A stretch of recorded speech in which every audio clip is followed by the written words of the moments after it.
It's Ken Harbaugh with the MeidasTouch Network. There is a deeply held belief in America that fascism can't happen here, that our democratic institutions are too robust, and that our anti-authoritarian impulses are too deeply ingrained to ever allow fascism to take root. I think that's wrong, and there is a growing body of historical work affirming my instincts about this. Today, I'm talking to Federico Finchelstein about the growth of fascism in the U.S. and how former President Trump and the MAGA movement are determined to destroy democracy from within. But first, I want to share the latest ad from our friends at the Lincoln Project, because it speaks directly to what Federico is warning us about. Our conversation is right after. Thanks. America's presidents have always brought something unique to the White House. From revolutionaries to businessmen to statesmen, their common thread has been clear: a commitment to the founding principles that make America great. Until recently, there was something else every president since World War II had in common. They all saw Adolf Hitler for the genocidal monster he was. All of them except one, Donald Trump. After 80 years of presidents who despised Nazism, Donald Trump became the first one to praise it. They're poisoning the blood of our country. It's sick. It's wrong. And the Republican Party is defending it. And if you're a Republican voter, it's time to ask yourself, is this who you are? Because if you're still defending Donald Trump, the answer is yes.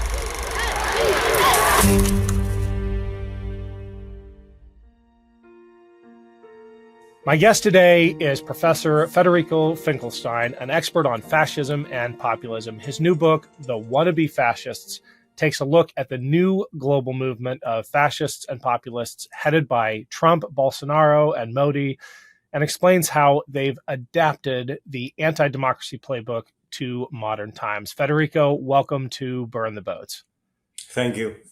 For a long time, you have resisted applying the F word, fascism, to Trump and Trumpism. What changed that for you?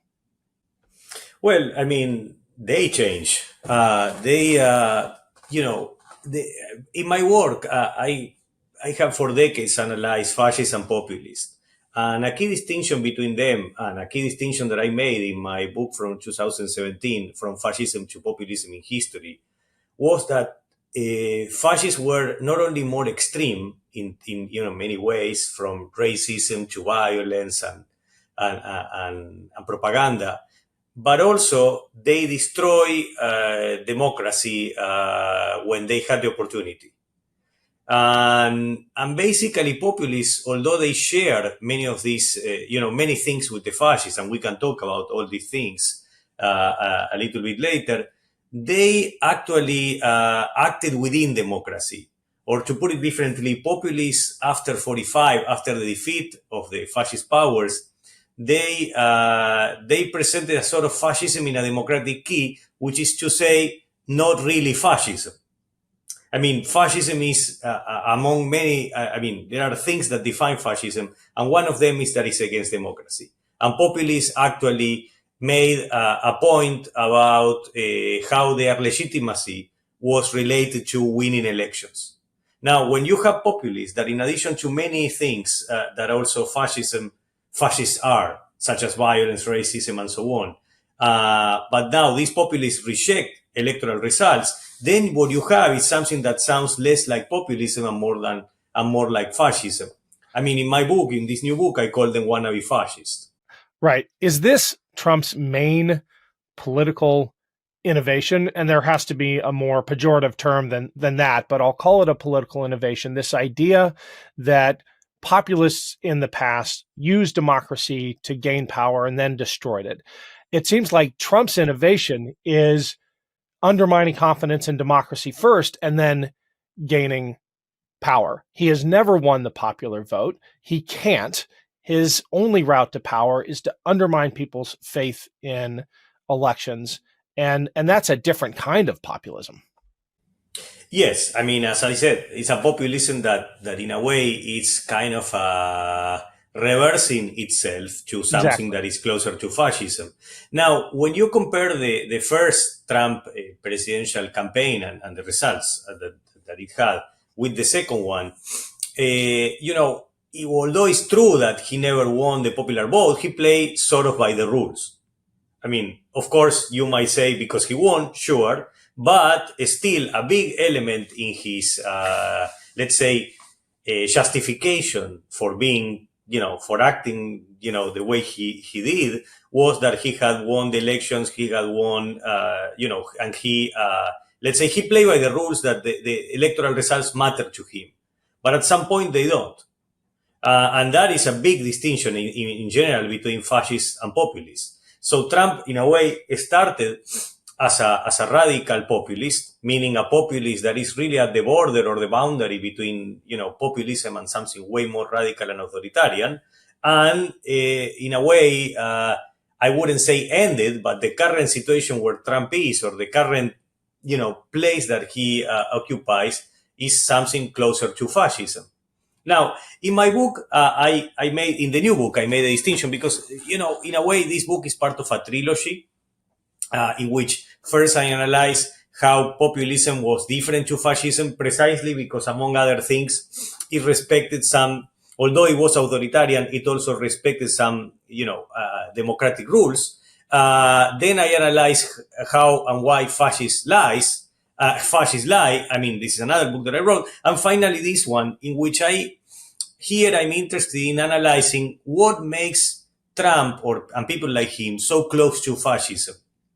And basically, if you have to, and this is a question that I have been asked again and again, as scholars, we also live outside the academy most of our time.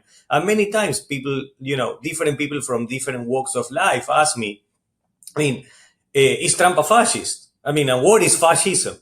And the typical scholar's answer will be, well, those are difficult questions. We don't have enough time to discuss. But I thought that is precisely the problem. There is no time. There is a possibility that democracy can be destroyed. Democracy is in danger. And as scholars, we need to give these, long explanations, but also short explanations, trying to explain all these distinctions. So this book is about that. Asking, in a kind of,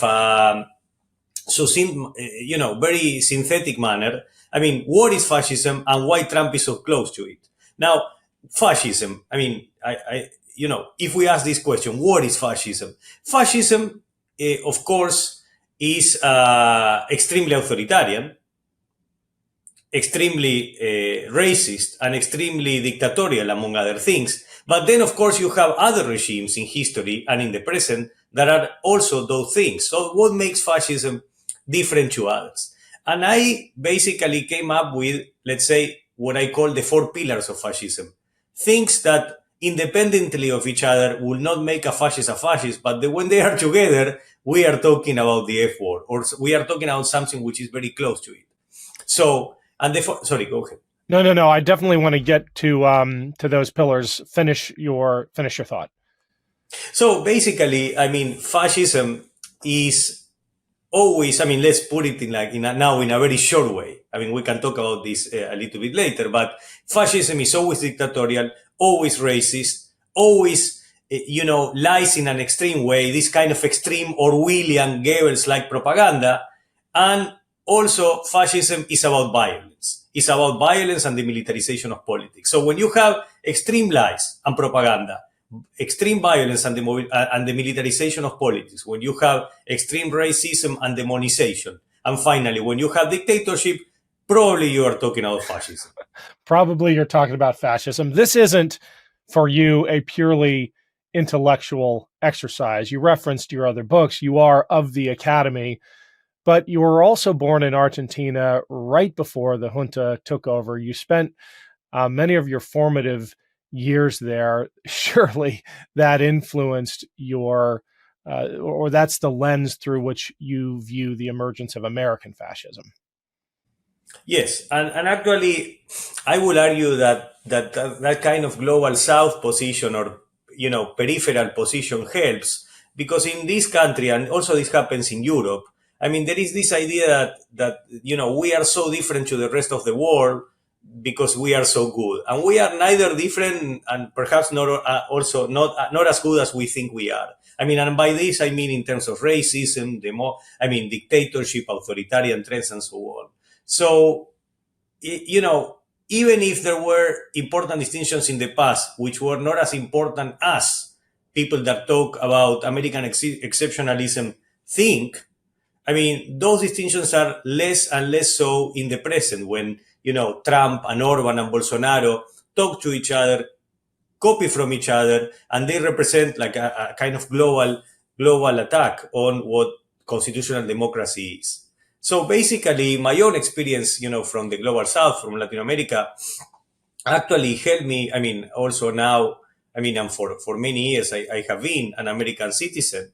And all these identities and perspectives, I think, you know, help us understand why these things are not only national but also transnational, and it concerns all of us, and we can learn from each other. So the point is, like, in order to understand Trump, yes, you need to understand American history, but also Italian history, you know, Indian history, and or Brazilian history, because these things happen here and there.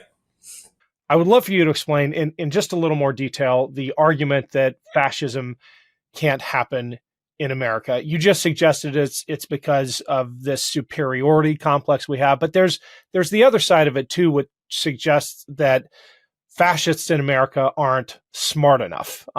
You've written about that critique as well, and neither are really true. But it's that second one that I can't yet wrap my head around, because when I look at the supposed fascist intellectuals in this country, and I think of Steve Bannon and Steve Miller, they don't really come across as the fascist intellectuals that underwrote the fascist project in Europe in the mid 20th century.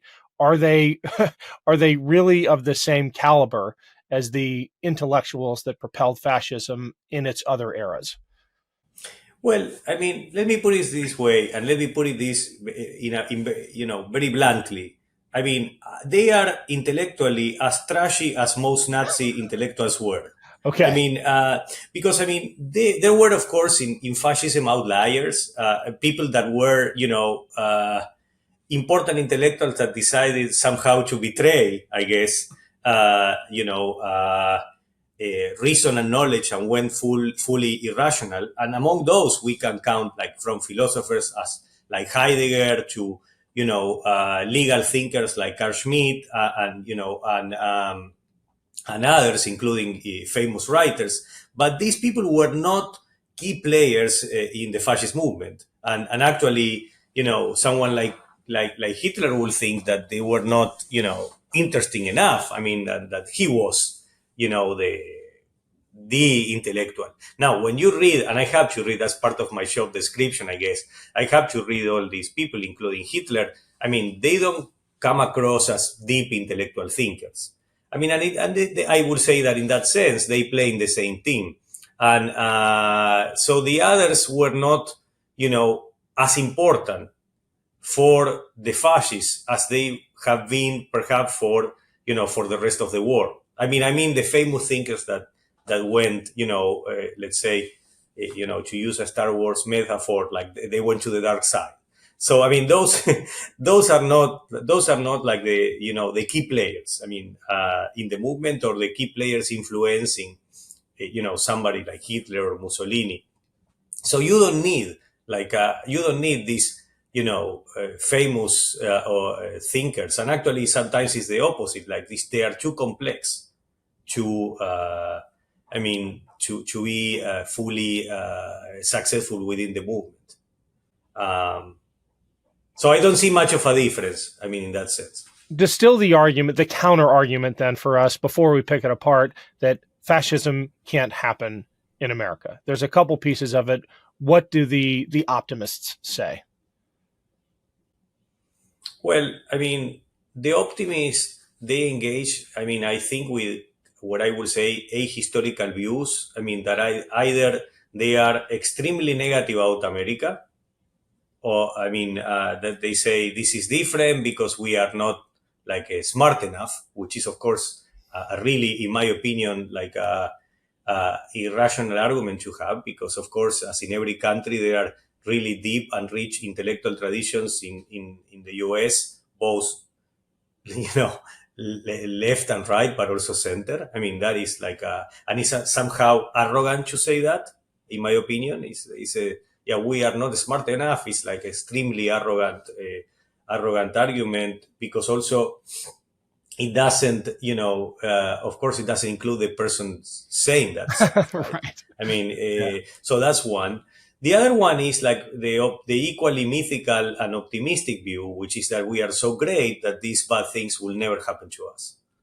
And neither of these arguments are engaged with the actual history of America and the actual history of the world, in which all these things are combined. And we are not, let's say, immune in every country. We are not immune to, to these illiberal trends. There is a kind of illiberal trend going on, throughout the world. I mean, and including, let's say, the country where I was born, Argentina, was one of the last to have these kind of politicians. But we have a president, which I have called a mini Trump, who is starting also to unpack a kind of a democratic consensus, in which some things should not be said, some intolerance should not be rewarded, and so on and so on, which of course sound like Trump and many others. So everywhere, like this situation is expanding, sadly. Is Trump the reason that this fascist trend has gone global, or and this has been said time and again, nobody has the answer, but I'm going to pose the question anyway, is he a symptom? Are there undercurrents of populist movements and forces, rejection of democratic ideals, rejection of modernity, that have made this a global phenomenon? Or is Trump's ability to innovate politically driving it? I think that's a great question, because the answer is that he's at the same time both. Like, he's a symptom, I mean, of a kind of worldwide trend, as opposed to what he thinks, right? That he's so unique, and that he's also, by the way, he's also one of the people that are make all these kind of unique arguments. I am like so exceptional and so on. And historians, generally, people that actually do historical work, like, we are very suspicious of these arguments, like, because of course is way more complex than that. But Trump, at one point, he said, if we have to call this era where we live, if we have to give it a name, Trump suggested that it should be called the Age of Trump. That's a quote. I mean, and that typical narcissism, of course, is more propaganda than reality. I mean, he's a symptom of a kind of widespread group of politicians that question, what used to be a sort of democratic consensus about certain procedures and rules, which make a democracy. Now, the other part of the question is also true, that it's not a small matter that, having reached power in the most powerful country in the world, he has been a big enabler and promoter for this model, because people think, if this can happen in the US, yes, it happened here. If it can happen here, it can happen also in other places. So, I mean, those two reasons, which are of course different, symptom and let's say, and creator or promoter, are not mutually exclusive, and as one might think. Well, that first reason isn't really an explanation, and I'm trying to understand the undercurrent, not Trump as the provocateur, but the undercurrent that has given rise to Trump and Bolsonaro and the others. And it begs the question, has democracy run its course? Does it have a shelf life? We don't know really how long democracies can last, because we've lasted longer than any other democracy in history. What is happening that these fascist authoritarian movements are all popping up at the same time with broad popular support? Yes, I mean, another key question, which historically, of course, we have to think in terms of, different waves. And this happened before. In a different way, it happened before. Democracy, as limited as it was, in the 1920s and 30s, was also attacked. And in some cases, it was defeated. In some cases, it resisted these attacks. And in a way, we live in certain countries, at least, like in the 20th century, for decades, sometimes democracies which were perhaps in the way of becoming, more inclusive or more workable. And one wonders to what extent that was a parenthesis, and democracy is, has been always under attack. Democracy, of course, being a project, right? I mean, a project of, making things more inclusive, both from legally, electorally, and also socially and politically. So democracy is a project, and that kind of inclusive idea of democracy, this is what is under attack.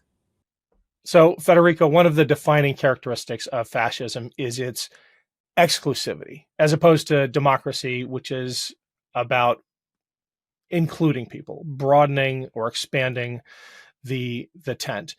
How does fascism then evolve in a democratic society where you need to have that broad appeal initially in order to gain power? Yes, I mean, and this is super interesting because fascism thrives in democracy. I mean, this is a kind of, and then of course attempts to destroy it from within. And I mean, historically, when fascists wanted to, to gain power in the context of authoritarian governments, and this happened in Hungary or in Brazil. I mean, there were authoritarian governments, even dictatorial personalities in power, and fascists wanted to be fascists and wanted to replace them. They were crushed, they were repressed, and ironically, sometimes they were, they were frustrated, and even they claimed that they have a right to express their opinions in their their newspapers and so on, and they were censored. But then within democracy, fascists use all our freedoms in order to gain power. I mean, and eventually destroy those freedoms. So it's interesting. They thrive in a context of democracy, then they want to destroy it. Authoritarians have way less patience with them, and they don't thrive. They cannot be successful. Now, historically, in famous cases such as Germany or Italy, what fascists did is they gained power via, through legal means, and then once in power, they destroyed democracy from within. So that is, something to have in mind when we think about fascism. Thanks for watching, everyone. I have been so humbled by the support of this audience and the speed at which this show has grown. You are why I and the whole team here do this. If you're interested in bonus content, check out my Patreon page. It's free to sign up, and there's an option to donate as well. The link is right there and in the show notes. Thanks again. Lumen is the world's first handheld metabolic coach. It's a device that measures your metabolism through your breath. And on the app, it lets you know if you're burning fat or carbs and gives you tailored guidance to improve your nutrition, workout, sleep, and even stress management. All you have to do is breathe into your Lumen first thing in the morning, and you'll know what's going on with your metabolism, whether you're burning mostly fats or carbs. Then Lumen gives you a personalized nutrition plan for that day based on your measurements. You can also breathe into it before and after workouts and meals so you know exactly what's going on in your body in real time. And Lumen will give you tips to keep you on top of your health game. The key to metabolic health is something called metabolic flexibility, and that's where Lumen really shines. It refers to your body's ability to efficiently switch between using different fuel sources like carbs and fats. There are preferred times to use each, and how well you can switch places you on the metabolic flexibility spectrum. Because your metabolism is at the center of everything your body does, optimal metabolic health translates to a bunch of benefits, including easier weight management, improved energy levels, better fitness results, better sleep, etc. After getting to know you through your breath, Lumen gives you a metabolic flex score that you can track and improve upon. So, if you want to take the next step in improving your health, go to lumen.me and use BOATS to get $100 off your Lumen. That's lumen.me and use BOATS at checkout for $100 off. Thanks, Lumen, for sponsoring this episode. With this us versus them framing that is characteristic of fascist movements and of the fascist movement in the US, it is often projected as a way of defending democracy. It is very cognitively dissonant. But when you hear the wannabe fascists, to borrow the title of your book, talk about the extreme measures they'll need to take, they often couch that language in the language of defending democracy, when really they're undermining democracy to achieve those ends. Yes, and in fact, like this is not new. This is what Hitler or Mussolini did, as well as many others. And now, what is interesting there is like, what is the ideological justification for that?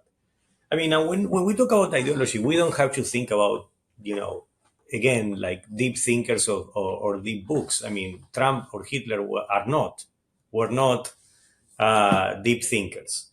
They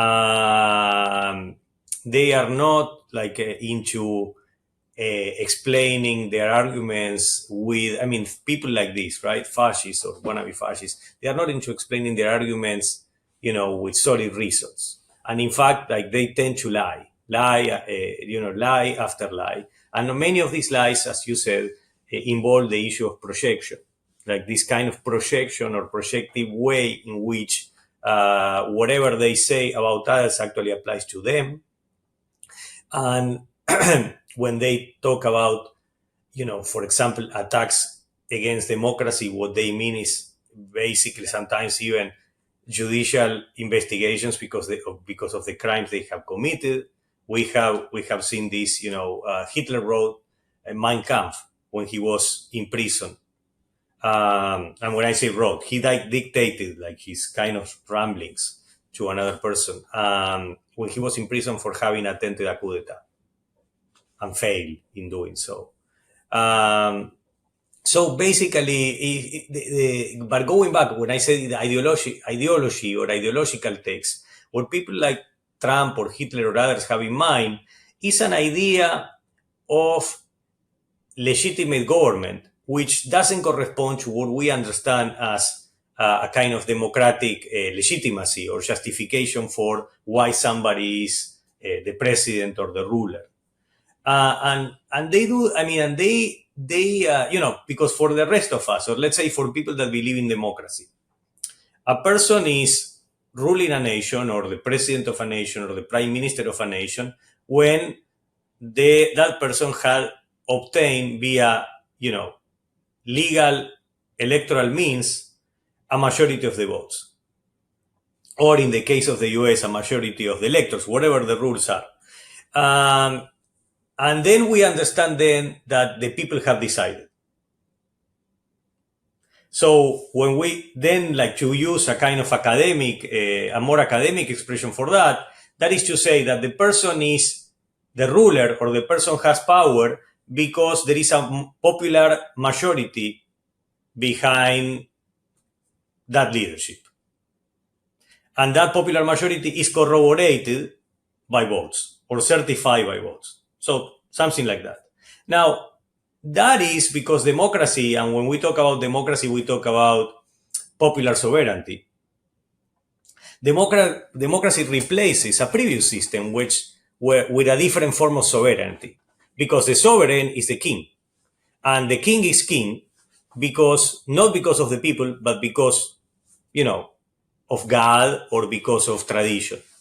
Now, when there are revolutions, for example, here in America or in Haiti or in France, those revolutions claim that the legitimacy of the person ruling the nation is related to the fact that the people are supporting that person or that group of persons. Now, the way in which eventually we devise a form to kind of corroborate or certify that there is popular support is via elections.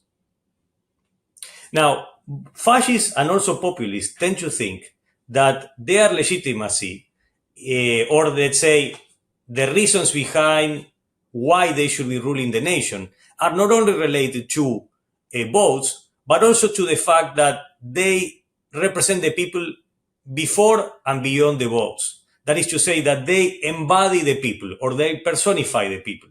Or as many populists and Trump himself said, is the silent majority are speaking through me. I represent those that they don't speak. They are the majority. I am the majority. They are me. So it's about this me, which of course is not really democratic, and it reminds us of a king. Now, the difference between a king or Hitler and Hitler or Trump is that these kind of authoritarian leaders, they believe also that they are the people. So the people, which was not important to the legitimacy or the reasons behind why a king should be the ruler, are now incorporated into the idea of a leader that is not necessarily legitimate because of votes.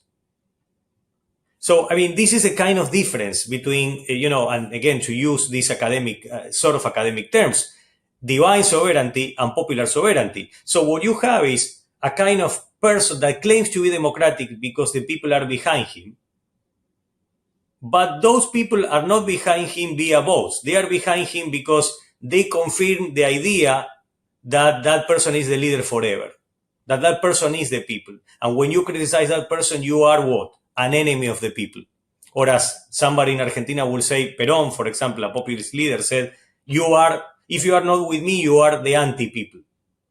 Now, one of the questions that I often talk about in my classes, in my seminars, is like I present the counter, let's say the hypothesis, impossible hypothesis of what would happen if we ask that question to Hitler. If we ask that question to Hitler, if you put me in a time machine, I go to talk with Hitler. If he doesn't kill me because I'm Jewish and he allows me to ask the question, I will ask Hitler that question. I say you are the leader of the German people, but you are a dictator that nobody voted for at this point. Or at this point, you don't have the voice to claim that you are the voice of the people or that you embody the people. And if he doesn't kill me, he will answer, well, Federico, you are asking the typical idiotic question of a person that believes in democracy. Because if you think that there is a rational way, in mathematical way even, in which it can be demonstrated that I am the leader of the people, you don't understand why I'm the leader of the people. Because I'm the leader of the people, a fascist will say, via faith. To put it differently, this is a cult. And if you think that this leader is leader beyond whether there are actual votes or not, you are then moving into this kind of fascist frame of reference. The way that manifests in America with Trump and Trumpism is that we talked to Ruth Ben-Ghiat about this, who has just wonderful language around projection and leaders claiming the father of the nation status. And Trump is doing that. But what is especially alarming about it is that he conceives of the nation as his followers. And it is so exclusive in that regard and so anti-democratic. When Trump speaks to the country, in his mind, he is not speaking to the whole country. He's speaking to his cult members, and everyone else is an enemy of the people. He's actually used that framing. Yes, which is, Ruth Ben-Ghiat's work is extremely important to understand our times. And again, adopting a global framework, she also demonstrates why this is, more unique, or more, or it goes beyond the U.S. and why also the U.S. is important within this larger, she calls this group of strongmen. Now, so really important work. The point is that, this works in the way of a religion. It's a matter of belief. And because at the end of the day, the idea that a person can be the voice of an entire people is either a metaphor, or if the metaphor is believed as a reality, then we are talking about a political religion. Because it can never be a reality that a person embodies the people. And this is a typical kind of a monarchic argument, right? I mean, when the kings were kings, like there were even drawings, of the people within the king. The king is the personification of the people, the idea of embodiment. In my own work, I talk about how the Christian concept of the Trinity has been incorporated by these fascists and populists into their own model. Because what is the Trinity? It's a mystery that cannot be explained rationally and can only be explained by faith. Because it's the idea that a person can be also two other things. And this is, of course, legitimate because it's part of a religion. If you ask rationally questions to a religion, if you ask for empirical demonstration to a religion, you don't understand what religions are a question of faith. Now, the question is what happens when you adopt the same protocol, the same kind of religious model to things which are not per se religious, which is politics and and society. And what happens is this kind of authoritarianism which demands faith instead of reason and demonstration. Because the idea that a person can be, in addition to being a person, meaning Trump is Trump, Donald J. Trump. But the idea that Trump can also be the people, which is all of us, but also the nation, which is a concept, another concept, is this kind of trinity that they create as if Trump was a sort of Christ. And actually they claim many times that Trump is close to Christ and so on. Now, this is not exclusive of Trumpism. This happened in populism and before populism in fascism as well. I mean, one of the most important mottos of both the Nazis and the Italians and the Italian fascists were like one leader, one people, one nation. I mean, in Italian it's un uomo, un popolo, una nazione. One man, one people, one nation. I mean, and this is a kind of religious understanding of things which are not per se religious. So it's a kind of a distortion of what religion is. In religion, you need faith. You cannot ask for empirical demonstration. But then again, in politics, do you need faith or do you need like reality? So my point is like, this is why many people still believe that when in fact, Trump lost the elections, many people believe he won them. It doesn't matter what reality says. It's a question of faith. When it comes to cultivating that zealous devotion to a single individual who embodies the nation, one of the things that separates the American fascist project from historical examples or contemporary examples overseas is the fact that Trump himself is more of an object as opposed to an agent of this deification. When I compare him to Kim Jong-un, that dynastic project cultivated it from the top. But in the US, we have an entire evangelical movement that has foisted this upon Trump. It's worked backwards. And in some cases, he seems very uncomfortable with it, which flies in the face of the typical strongman approach, which is cultivating this idolatry. And Trump suddenly finds himself as a Cyrus figure, or as you said, in some cases, a Christ figure, which is insane and something that I don't think comes naturally to him. Yeah, that is an interesting question because of course these issues are both promoted from the top, but also they are successful because to a large extent they are promoted by the base. Exactly. That's my point. That's his challenge, right? Yeah. That's one challenge, but he seems to be thriving as well. Like he's an extremely narcissistic personality, and he kind of eventually ends up believing in his own myth. And this is sometimes these projects fail because of that, right? That he believes eventually that he's invincible, that, that it might be then true that he didn't lose the election because he cannot lose an election and so on and so forth.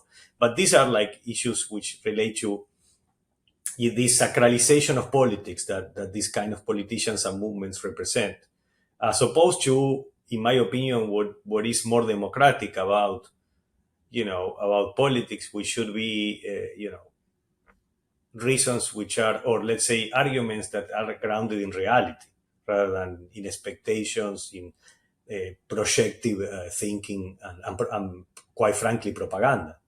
Yeah. I want to go over the 4 pillars. Propaganda is one of them. And then there's one in particular that I really want to examine. But can you lay out the 4 key pillars of fascism and how we are checking them all off in this country, or coming close to checking them all off? Yes, because fascism is many other things. But I came up with these four pillars because you don't have fascism without them.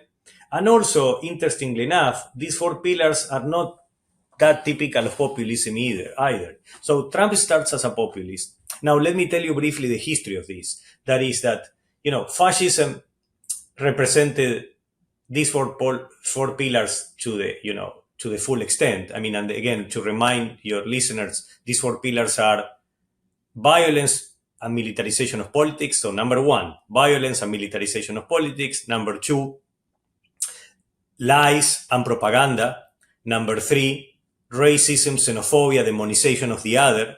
And number four, dictatorship. So you can have all these individually without fascism, but there is no fascism without these four. On the other hand, you can have populism without these four, and that was the earlier point of populism.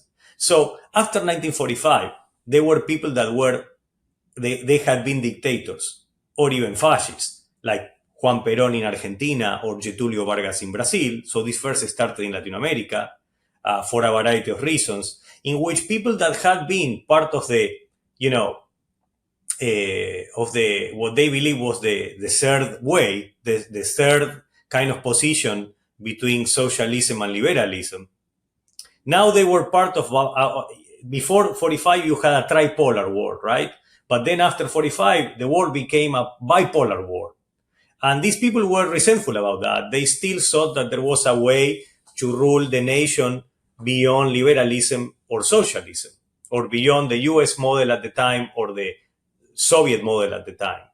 And they also understood that in order to be successful in politics after, let's say, the defeat of the fascists and the kind of, the fascist brand was quite toxic at the time. It's not that fascism didn't exist after 1945, but but it was not successful because people could really see, talking again about evidence, how awful fascism had been to their nations. I mean, Germany destroyed, Italy destroyed, incredible amounts of people killed, and economies in disarray, and so on and so forth. So people like Perón or Vargas, they realized that in order to be successful, they had to transform the authoritarian model to become a new third way. And now it was done within democracy. So if fascists use democracy to destroy it from within in order to create a dictatorship from above or from the top, populists like Perón or Vargas did the opposite. They were dictators. In the case of Perón, he was the strongman in a dictatorship that ruled Argentina between 1943 and 1946. And he destroyed dictatorship from within to create a democracy from the top. He called for elections, he won the elections. So the opposite of what the fascists did. The fascists destroyed democracy from within to create a dictatorship. The populists, who had been fascists, destroyed dictatorships or dictatorial models in order to create democracies. Now, those democracies were authoritarian. They were not liberal, they were not constitutional, but they included this kind of weird mix between authoritarianism and democracy. So in that sense, fascism became fascism in a democratic key, I call it. But if you talk about fascism in a democratic key, you are not talking about fascism, because fascism is always anti-democratic. Now, that was the history of populism in the 20th century. And with the start of the 21st century, a new model of populism emerges, and Trump is perhaps the icon of that model. It's a new model of populism that not only uses democracy to gain power and to make democracy more authoritarian, to downgrade democracy, to curtail democracy without destroying it, but rather it seems to be wanting to, and that's why I call them wannabe fascists, it seems to be wanting to cross the boundary between what is a democracy and what is not. That is to say, what becomes, or the way in which democracy becomes a dictatorship. Now, they do that because, and this is what I explain in the book, and the book has 4 chapters, each for one of these 4 pillars of fascism. And in each chapter, I analyze the fascists, the classic populists, and the new populists, which I call wannabe fascists. And these new wannabe fascists, what they want to do is they seem to be returning to the 4 pillars of fascism. So Perón, after 45, said, we cannot be openly racist, because this is toxic. This is not good, for our brand. We will not win elections like that. So what a German, a German social democrat once called anti-Semitism, the socialism of the imbeciles, meaning we promise we will give stuff to the people, but we only give them hatred. We don't give them anything, just hatred. And that's why this, this person, who was of course very critical of this model, said it's fake socialism. They don't give anything. They just give hatred. Now, if we remember how Trump launched his campaign from this golden escalator in Trump Tower in Manhattan, in which he denounced, Mexicans as rapists. I mean, he started his campaign with what had been a no-no for classic populists, which is to say, to make racism and xenophobia the center of a campaign. Hatred is central to this new type of politics. Now, in the case of violence, another pillar, and the militarization of politics, people like Perón will say, this is not good. Like, we will not get votes by being violent, or also we will not get votes by, playing to be like toy soldiers, dressing in costumes as if we were part of a militia or an army, which we are not. And now, in the present, this seems to be again part of the picture. We have people dressing costumes, playing to be soldiers. We have an idea of politics where violence is not excluded from the equation. And we have an idea of politics where repression and even militarization seems to be part of the picture. And that is, of course, what the fascists did, not the classic populists. Now, we run into the third element. I mean, the order doesn't matter, right? There are four elements: lies and propaganda, militarization and violence, dictatorship, and demonization. Now, we run into propaganda. And populists, of course, distorted the truth and lied, probably like most politicians. But the difference between fascism and other politicians or other isms is that not only they lie, but also, in quantitative terms, in terms of quantity, they lie more. There is every sentence almost a lie. But also, they believe in their lies. And worse, and this is something that was suggested by Hannah Arendt, famous, thinker of these matters. And she said, not only they lie, but they want to transform the world. They believe in their lies, they lie, but also they want to transform the world in order for the world to become similar to their lies. Now, how is this possible? And let me now choose perhaps one of the most gruesome or horrible examples of this matter, of this type of lying, which is Nazis lied and they said, Jews are dirty and they spread disease. This is, of course, a lie. People at large cannot be dirty or spread disease. And what did they do with this lie? They put their victims, Jewish citizens, in ghettos and concentration camps with horrible sanitary conditions. And these people, yes, became dirty and, of course, unhealthy and eventually spread disease in many cases. And a Nazi will say, you see, this is what I was talking about. And a non-Nazi, a rational person will say, but you are creating this. You are making or creating conditions for lies to be part of our world, for the lie to become the truth. And that truth is not reality, but a kind of experiment with reality that you are doing for ideological and racist reasons. So this is extreme, right?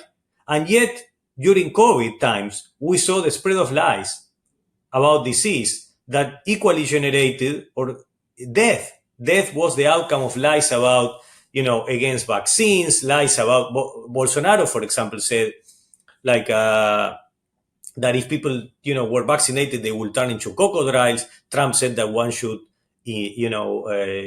swallow bleach, and so on and so forth. So lies that eventually change reality, at least for those victims or people that believe them. Now, this is not normal, to say the least. And now the last element, which is, of course, dictatorship. And, when I wrote my previous books, and that's why, going back to one of your first points in, one of your questions, about, whether we are changing, and in my case, I also changed my own position, is that before, people like Trump or Bolsonaro, they presented 3 of these 4 elements. But dictatorship was kind of missing from the picture. In that sense, they kind of behaved like other populist politicians, downgrading democracy without destroying it. Now, when they lost elections and they left behind a kind of key condition of populism, which is electoral results matter. That's a reality we recognize. And not only they ignored that reality, but also they wanted to stay in power via a coup d'etat. I mean, how would you call a president that stays in power without, or actually against electoral results? And it will be hard not to call that person a dictator. Permanent power means dictatorship, or dictatorship means permanent power. So the point is like, then that's why, of course, he failed. In the case of Trump, he failed in his coup d'etat. But you see the attempt to stay in power via permanent power and dictatorship, which is more typical of fascists rather than of populists. Yeah.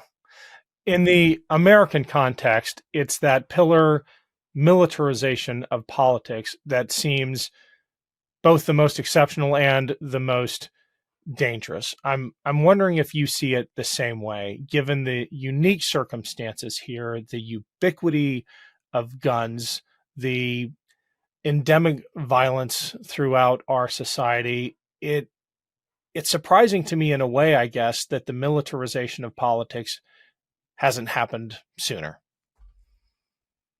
Yes, I mean, that's a really good point. And it hasn't happened sooner because although you have like a lot of militarization and sadly, the ability to reach, and to have, weapons of war, which, coming from a different place in the world, like it's kind of difficult to understand. Why would you like weapons of war in your home? Like high caliber and so on. But this was still rejected by a majority of American politicians. Although this existed, it was not incorporated into the mainstream. It was not enabled, it was not legitimated, it was not welcome, to say the least. Whereas in the case of Trump, you see the opposite. You see encouragement, enabling, and of course, a lot of love from Trump for these people playing to be soldiers. So that is extremely dangerous because when it happened before, it was called fascism. We're going to have to leave it there, Federico. Thank you so much for your time. We'll leave a link to the book in the show notes. Really appreciate you coming on. Thank you very much.